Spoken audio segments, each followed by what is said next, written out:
Yeah, you've served different organizations, and at the Law Society of Kenya you've held different positions.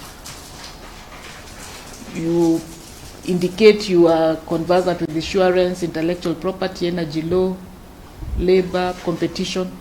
So which area of law are you very good at that you would, if appointed as a judge, you will add value to the judiciary?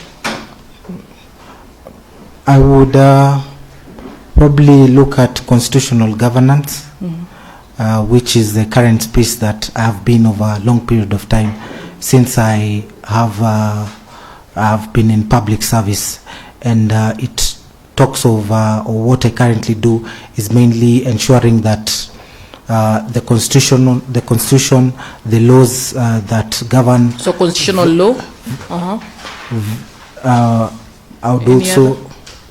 I would also, during my earlier days, I had a stint in commercial law, handling various complex transactions for clients before I moved to public service. Okay, I'm okay with that.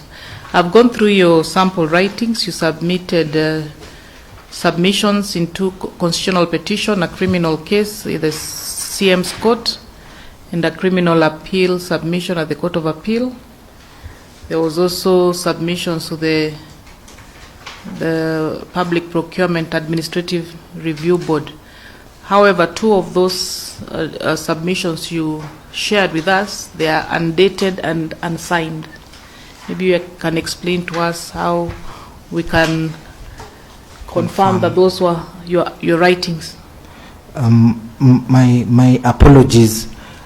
These submissions, if you'll notice, they were filed, or rather, these are matters that were before the new system was installed, the CTS system, where once you scan, it wasn't signed. So I printed and just compiled and submitted without signing. It was an omission on my part. Online uploading, you need to still sign them? No, the submissions that are post the online, I have signed because I'd have to scan. Okay. So I think it was during the earlier errors before. Okay. Yeah, my apologies for that. Okay, so your sample writings are clear, well structured and legally precise. You frame issues well. You apply the law to facts consistently, and your reasoning is logical, and you make use of precedents appropriately. Your tone is professional, and the conclusions are clear. So good job with regards to that.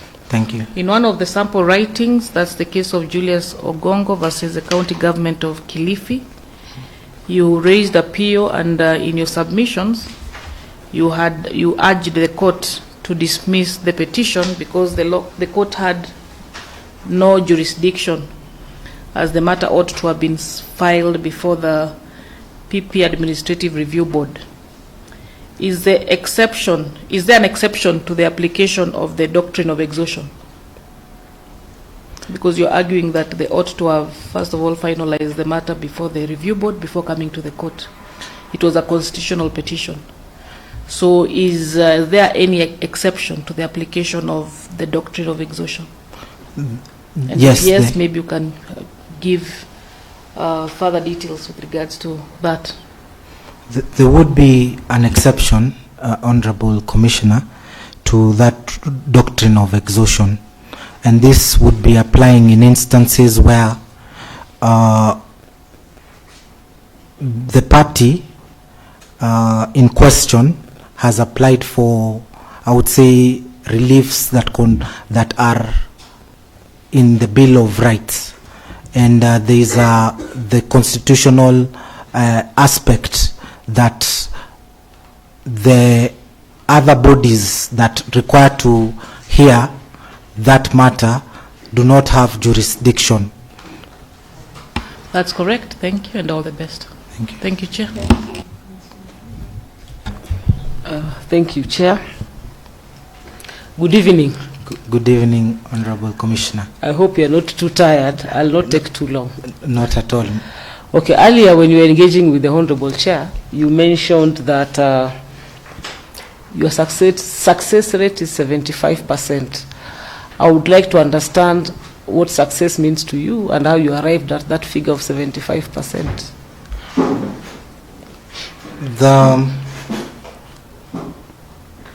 The success rate is ensuring that the client that I serve or that I appear on behalf of get what they want in view of the matter as presented in court. And this has been demonstrated or applied using the cases that I have handled over a long period of time, both in my career as a private practitioner and even currently where I practice as a public officer. And this rate is coined based on assessment that I've done on matters that I've acted in to be able to demonstrate that I am an advocate who would get the client what they want in as far as presentation of the cases or the interest or protecting the interest of the client who I represent. Is that then to say that as an advocate, let's imagine you have a client who has come to you in a criminal case. Of course, what they want will be an acquittal. Yes. If they're asking you to defend them. Is that to say if the client has been convicted, then you are not successful? Not at all. Mm-hmm. When do you say, as a practitioner, as a legal practitioner, when do you say you are a successful legal practitioner? What do you consider? As I've indicated, it would be protecting the interest of the client and what the instructions that you carry based on assessment of the fact and law and assessing on how the decision that you render is made. And while looking at these matters, in the example that you've given, if you can get a lower sentence, it is a conviction, but you get a lower sentence, then that to me would be a success. Okay. I was just wondering about what the role of an advocate is, or a legal practitioner, as you're handling matters in court. But that notwithstanding, we want people who are judge ready. Okay? And to you, what does judge ready mean? Judge ready would mean I would have the right skills, competencies, and abilities to hit the ground running and execute the duties of a judge. That to me is judge ready. Okay. Hit the ground running.